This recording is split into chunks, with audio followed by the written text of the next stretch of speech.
अब कभी नहीं छूटेंगे आपके फेवरेट टीवी शोज ZEE5 के साथ बिल्कुल फ्री। इसने पूरे घर की जिम्मेदारी संभाली, नहीं तो ये घर कब का बिखर जाता। कितनी छोटी थी तब, सिर्फ 8वीं में थी। अगर चाहती थी तो 2 साल और पढ़ती थी और आज तुम्हारी जगह खड़ी होती।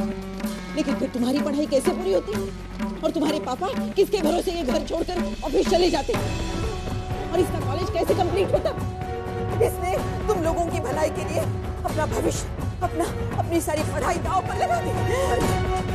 सोचना, शांत रहो, मेरी सांस फिर फूल रही है। फूलने दीजिए, आज अगर मेरी सांस रुक भी गई ना तो मुझे परवाह नहीं है। मैं कैसे समझाऊं? तुम लोगों की नजर में मेरी बेटी की कोई अहमियत नहीं है, लेकिन मेरा भगवान सब देख रहा। अगर मैंने अपनी बेटी के लिए अच्छा लड़का नहीं ढूंढा ना तो वो मुझे कभी माफ नहीं करेगा, कभी नहीं।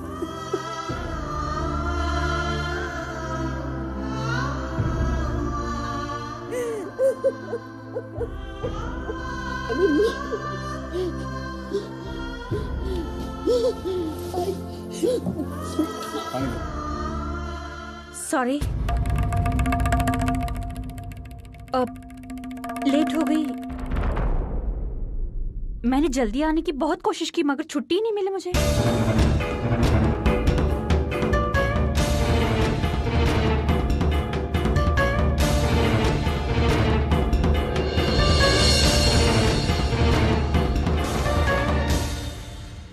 सुबह इतनी बार याद दिलाई, हाँ देर लगा दी। ऑफिस जाती हूँ मैं काम करने के लिए, गर्दन टूट जाती है मेरी मगर काम खत्म नहीं होता है। लेकिन जो लोग घर पर बैठे रहते हैं उन्हें उस काम की अहमियत कैसे पता चलेगी? मंजूषा,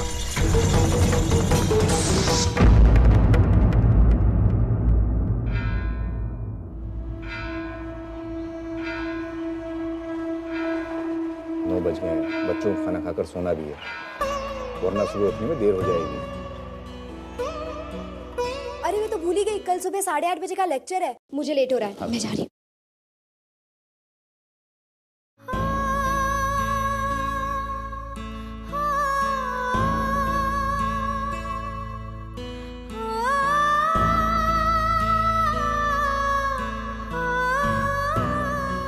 और ठंडे दिमाग से काम ले।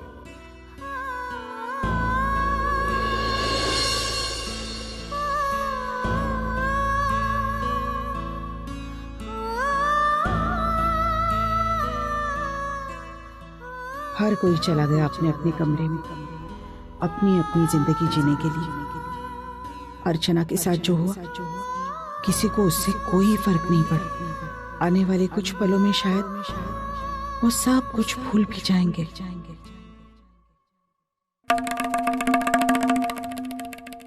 मंजू, क्या जरूरत थी आई से इस तरह बात करने की? देखो, मुझे बिल्कुल अच्छा नहीं लगा। मुझे भी तुम्हारी आई के सवाल पूछने का तरीका बिल्कुल अच्छा नहीं लगा। आई ने कुछ गलत नहीं कहा। अरे घर पर मेहमान आने वाले थे और अगर आई ने तुमसे जल्दी घर पर आने की उम्मीद की तो मैं प्रयत्न केला होता विनोद। नहीं छुट्टी मिली तो क्या करती मैं? मंजू प्लीज, कम से कम मेरे सामने ये बहाना मत बनाओ। अभी पिछले ही हफ्ते तुमने मुझसे कहा था कि तुम्हारी 20 सीएल बाकी हैं, तो क्या तुम उनमें से एक नहीं ले सकती थी? आई, मेरी ड्रेस बदल दो ना।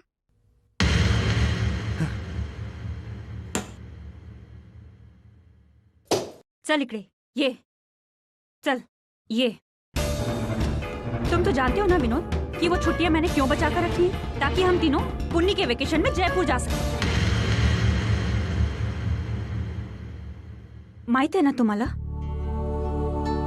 क्या ये बात तुम्हारे लिए कोई मायने नहीं रखती? अरे मैंने ऐसा कब कहा?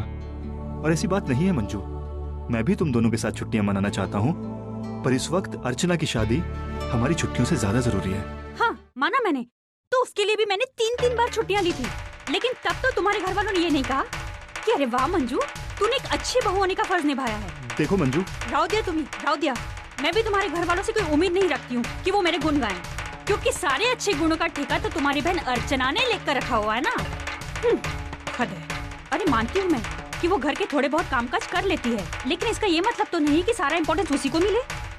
अरे मैं भी तो ऑफिस जाकर काम करती हूँ, 4 पैसे घर पर कमा कर लाती हूँ। पुनी तू जा। ऐसा नहीं है मंजू। विनोद ऐसा ही है। मैं लाख इस घर के लिए करती रहूं ना, लेकिन मुझसे जरा सी चूक हो जाए ना तो तुम्हारी ये पूरा घर सर पर उठा लेती है, और आज भी उन्होंने वही किया। लेकिन मंजू, अर्चना भी तो हमारी है ना। उसकी प्रॉब्लम हमारी प्रॉब्लम है, इस घर की प्रॉब्लम है, और अगर तुम ऐसे बिहेव करोगी तो कैसे चलेगा? ये बार बार तुम मुझे इमोशनल ब्लैकमेल मत किया करो। अरे एक तो तुम्हारी बहन अनपढ़ है, दिन भर घर में बैठी रहती, कुछ करती धरती नहीं है। उसकी सजा मैं क्यों भुगतूं? अरे मैं उसके लिए जितना कर सकती थी मैंने किया, इससे ज्यादा मैं कुछ नहीं कर सकती, ना ही कोई उम्मीद रखना मुझसे। मंजू तुम सॉरी।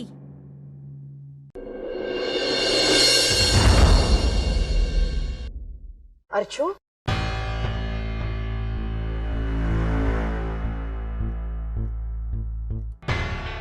अर्चो,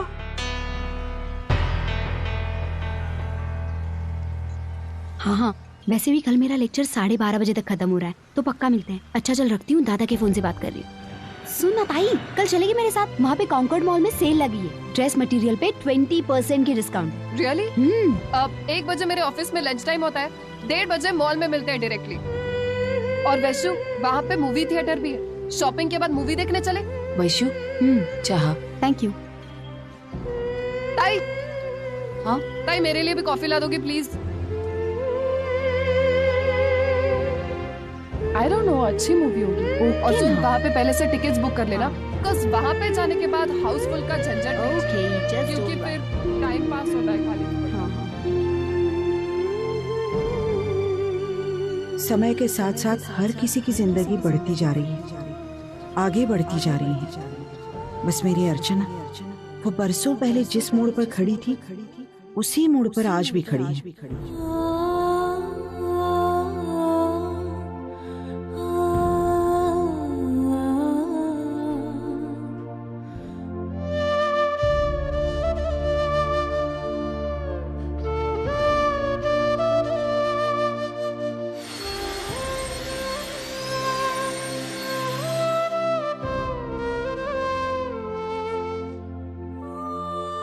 ये कैसी किस्मत पाई है तूने अर्जुन?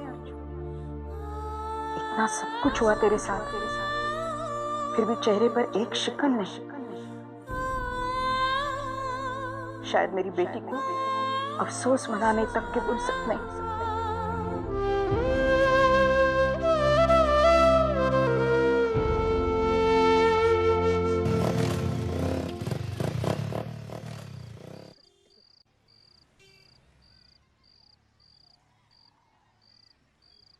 सिगरेट बुझा लो बाबा, और इसी तरफ आ रही है। क्यों सिगरेट पीते हो बाबा?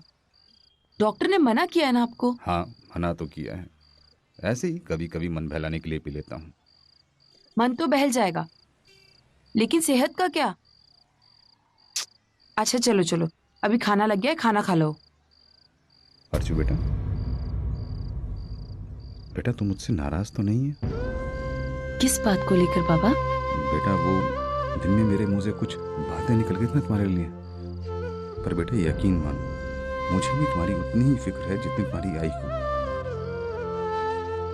पर क्या करूं, बाप हूं ना, दिल से नहीं सोच पाता। बाबा मैं समझ सकती हूँ।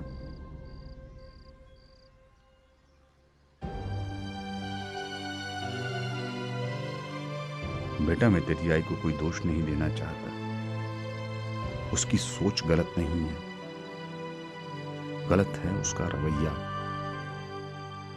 बेटा ये जरूरी तो नहीं जिसके पास बहुत पैसा है या जो बहुत पढ़ा लिखा है वही अच्छा लड़का है तुम्हारे लिए। ये भी तो हो सकता है जो कम पढ़ा लिखा है या थोड़े कम पैसे वाला है, वो तुम्हारे लिए योग्य वर हो सकता है कि उसके अंदर भी वो सारे गुण हों जो तुझमें हैं, और वो तुम्हें सारे सुख दे सके जो तुम्हें चाहिए। आप मुझसे क्या चाहते हैं बाबा? बेटा इस पूरे घर में केवल तू ही है जिसकी बात तेरी आई सुनती है और मानती है। मैं केवल इतना चाहता हूं कि तुम उसे समझाओ कि ये जरूरी नहीं है कि तुम्हारा राजकुमार किसी घोड़े पर बैठकर मलमल की चादर पर दौड़ता चला है। बेटा कई राजकुमार ऐसे होते हैं जो जमीन पर चलते हैं, उनके अंदर हिम्मत होती है, हौसला होता है आसमान को छूने का। हो सकता है भगवान ने तुम्हारे लिए कोई ऐसा ही लड़का ढूंढ रखा हो अर्चू, तुम समझ रही हो ना मैं क्या कह रहा हूँ? हाँ बाबा। Z5 ऐप डाउनलोड करें और देखें सारे एपिसोड्स बिल्कुल फ्री।